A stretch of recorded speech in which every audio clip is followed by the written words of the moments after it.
কাকা, ও কাকা, আপনার অনেক কষ্ট হচ্ছে তাই না গো? হ্যাঁ রে বাবা, আজ যা বৃষ্টি হচ্ছে না, তার উপর আবার ঠেলা গাড়িতে সবজি। ঠেলা গাড়ির চাকা মাঝে মাঝে রাস্তায় কাদায় আটকে যাচ্ছে, এজন্য একটু বেশি কষ্ট হচ্ছে। কাকা, ঠেলা গাড়িটা আমার কাছে দাও, আমি আপনাকে একটু সাহায্য করি। তুমি কি পারবে বাবা?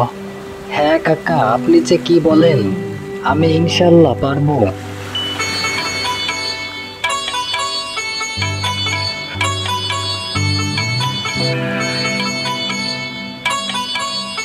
কাকা, ও কাকা, এই নেন আপনার ঠেলা গাড়ি, আপনি এখন গঞ্জে চলে যান।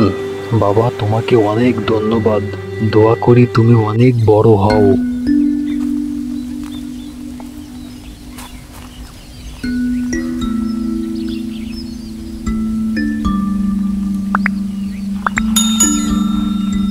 ও ভাই, তুমি কোথা থেকে এতগুলো লাউ আনলে শুনি?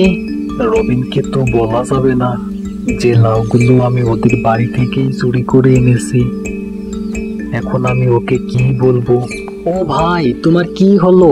তুমি তো কথা বলতেছো না, কারণ কি? আরে রবিন, আমি তো তোমার মার কাছ থেকে লাউগুলো পাইকারি দামে কিনে এনেছি। এখন আমি লাউগুলো নিয়ে গঞ্জের দিকে যাচ্ছি, দেখি কিছু টাকা লাভে বিক্রি করতে পারি কিনা। ও, এই ব্যাপার তাহলে? তোমার তো অনেক কষ্ট হচ্ছে, তুমি আমার কাছে লাউগুলো দাও, আমি তোমাকে গঞ্জের দিকে এগিয়ে দিয়ে আসি।